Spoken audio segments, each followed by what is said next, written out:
1/3 of American kids want to be YouTubers. And this is no accident. Google definitely did it on purpose. So how did a random video sharing platform become the #1 dream job for kids across America and the source of billions upon billions of dollars? Well, it's definitely not their upstanding morals. Good, I interest you in everything, all of the time. A little bit of everything, all of the time. Apathy's a tragedy and boredom is a crime. Anything and everything, all of the time. Surveys consistently show kids in the US and UK rank YouTuber as their #1 dream job. YouTube markets the fantasy with these glossy creator spotlights and all these awards, which is different from just people wanting to be celebrities because they see successful celebrities. It's intentional. And it all centers around one company. That's not normal. Plus, separately from anything YouTube is doing, survivorship bias really works in their favor. The only YouTubers people hear talk about their success are the ones who've made it, so it seems like from the outside, every YouTuber is rich and famous. And none of that would be a problem if it wasn't a total f***ing lie. Over the past 4 years, YouTube's paid its creators and also media companies $100 billion. And that may sound like a lot, but it's spread very thin. Some creators have built careers and even companies on YouTube, but it's a tiny fraction. Most of us are just scraping by. Let's use me as an example. My main channel has over 200,000 subscribers, which is awesome, but I wouldn't even be able to afford an apartment on my own. Less than 6% of channels are monetized and less than 0.1% are full-time. All the while, YouTube's acting like anyone can do it. I wasn't around back then, but when advertisers pulled out during the 2017 adpocalypse, many creators saw their earnings collapse overnight. It showed just how fragile and dependent we are on YouTube as a platform. And according to my creator friends who were there when the adpocalypse happened, revenue has never gotten back to where it was. YouTube ultimately owns the audience. Creators are building channels for YouTube, and YouTube gets to do what they want with that content. A single tweak to the algorithm can end dozens of careers overnight. Whereas dependent on a single company is an Uber driver. We're constantly chasing what the algorithm wants, which can lead to major burnout issues. YouTube has these big down arrows in your face when a video underperforms. At the YouTube Summit, my mate Jarvis asked the question to the heads of YouTube, "Hey, are you guys aware that this YouTube studio bums us all out?" To which he got a very funny, but telling one-word response. Yes. The myth of easy YouTube success keeps aspiring new creators flooding in, which benefits Google with a steady pipeline of content. And YouTube does provide real opportunity, but the odds are incredibly slim. And they'll all be working their asses off for unfair compensation because they truly believe they'll make it. I'm starting to feel a pretty large resentment with this company for hardwiring and instilling in a 15-year-old me that yes, you need to be popular. Anyways, my point is not that YouTube is a terrible job. It's that it's a lot less achievable and a lot less lucrative than people make it out to be. But there's another layer to all of this too. It's in YouTube's best interest to keep the majority of creators small. Think about it this way. Are you more invested in Mr. Beast or the niche YouTuber talking about the history of your favorite video game? If people's time on YouTube is mostly spent on smaller channels, they'll have a much more enjoyable experience overall. It'll just be more relevant to them. This is already what TikTok does. All the videos you get shown on there are from like random people, not actual creators. Although I do think the effect won't be quite as drastic as it is in places like TikTok that really push this because long-form content just has much more of a time investment. You really can't be getting 4,000 views on that shit. But this isn't theoretical. YouTube has made a very clear effort to promote smaller channels at the expense of larger ones. Take one look at the sidebar and it's obvious.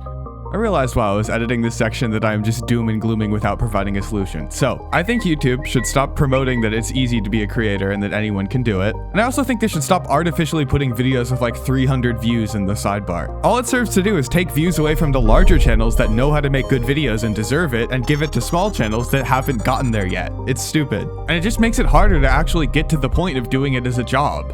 But obviously I've explained why they're doing it. And I haven't even gotten to this part. YouTube is using our videos to train Google's AI. Do you believe that YouTube was used to train Sora? If it was being used, would that be against your policy? It would be. When a creator uploads their hard work to our platform, they have certain expectations. One of those expectations is that the terms of service is going to be abided by. It does not allow for things like transcripts or video bits to be downloaded, and that is a clear violation of our TOS. If you're anything like me, 2 weeks ago. What you think Neil just said was creators expect that their content will not be used by companies to train generative AI. But if you look at the details, that's not what he said. He said that creators expect YouTube's terms of service to not be violated. And YouTube's terms of service says nothing about AI training. And then later, the reporter from Bloomberg asks him straight up whether Google uses YouTube videos to help train Gemini. And here is what he says. And how does it work internally? Like, is Google using YouTube to train Gemini? Google uses YouTube content really in accordance, again, back with those terms of service or individual contracts that we might have with creators or uploaders to our platform. Lots of creators have different sort of licensing contracts in terms of their content on our platform. Lots of rights holders do. Now, it's true that lots of different rights holders have lots of different deals with YouTube, but the people that you and I think of as YouTubers, rather than record labels or legacy media companies, they all have the exact same deal. Like, I don't have a special deal with YouTube. Marquez Brownlee doesn't have a special deal with YouTube. We're YouTubers. We all have the same deal, and that is simply the YouTube terms of service. And when Neil says this, I kind of get the impression that YouTube has struck a deal with some creators to allow their content to be used to train AI. Like, they've clicked on a button that says, it's okay to use my content, but there is no such button. However, there is a license. When you upload a video to YouTube, you agree to the YouTube terms of service, and included in that is a license, and here is what that license has to say about how YouTube can use your content. By providing content to the service, you grant to YouTube a worldwide, non-exclusive, royalty-free, sub-licensable, and transferable license to use that content, including to reproduce, distribute, prepare derivative works, display, and perform it. Now, none of these words have the specific meaning of train AI with it, but as we will discover in this video, Google definitely sees this license as sufficient to include training generative AI. This is very dubiously legal, but because YouTube is an American company, they'll probably get away with it. Many creators, including me, are kind of concerned we're going to be replaced by the very AI we're forced to help train. Bots and AI content already flood the platform, and more companies are launching AI influencers. Feels like a matter of time before YouTube wants a piece of that for themselves. Spotify's already doing it with AI music. If Google can cut out the middlemen, us, and keep 100% of the profits, why wouldn't they? Right now, YouTube still has every incentive to keep human creators. People mostly watch MrBeast for his personality, right? Or at least I'm told he has one. But if AI can simulate that, people might stop caring about the difference. Up until this point, YouTube has always portrayed a certain respect for us. They've tried to make us feel valued, so we'll forget about the enormous power imbalance between the trillion-dollar Google corporation and us. But humans are unpredictable. They burn out and complain. AI doesn't. And the worst part, we're feeding the AI that may one day replace us, and there's no way to opt out. The business case for AI creators is very strong, so as soon as the incentives change to where it's no longer in their best interest to act like they care, they'll replace creators in a heartbeat. And there may still be some creators who'd have jobs like reviewers or really personality-based people, but it would be 1%. If you don't believe YouTube would do anything for profit, look no further than kids' content. Once the account was set up, I began searching up some of the top 100 most searched keywords on YouTube, and while the initial search results looked completely normal, after just 1, 2, 3, 4, 5, 6, 7, 8 clicks, I was recommended this. Some sort of weird pregnancy animation using characters from Sonic the Hedgehog. I think now's a good time to mention that every time we find an inappropriate video, graphics will be displayed on screen containing the specific violations of YouTube's advertiser-friendly content guidelines. Trust me, you'll need it, because after clicking on this video, everything went downhill.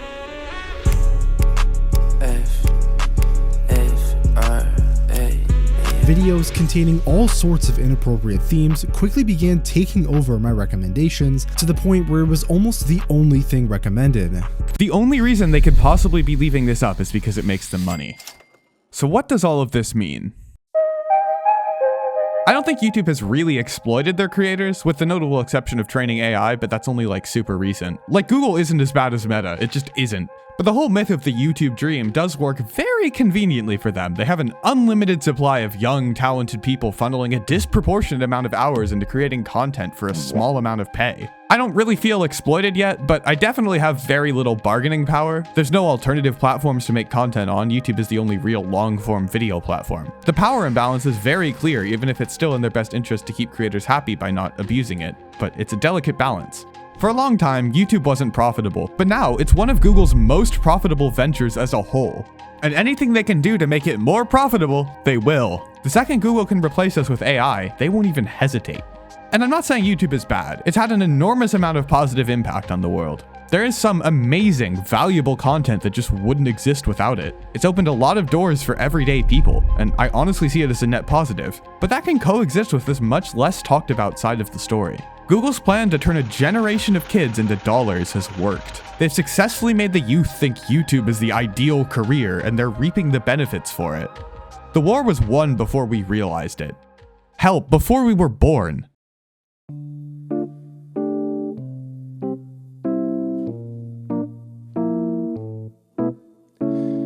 You know, it wasn't always like this. Not very long ago, just before your time, right before the towers fell, circa 99. This was catalogs, travel blogs, a chat room or two. We set our sights and spent our nights waiting for you, insatiable you. Mommy let you use her iPad. You were barely 2, and it did all the things we designed it to do. Now look at you. Oh, look at you.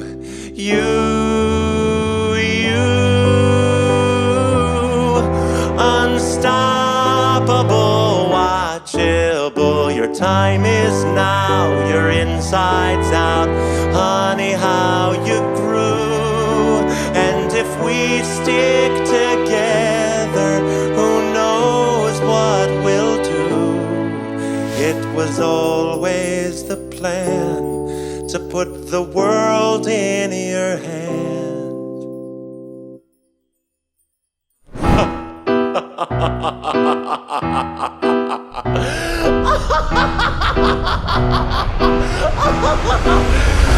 Could I interest you in everything, all of the time?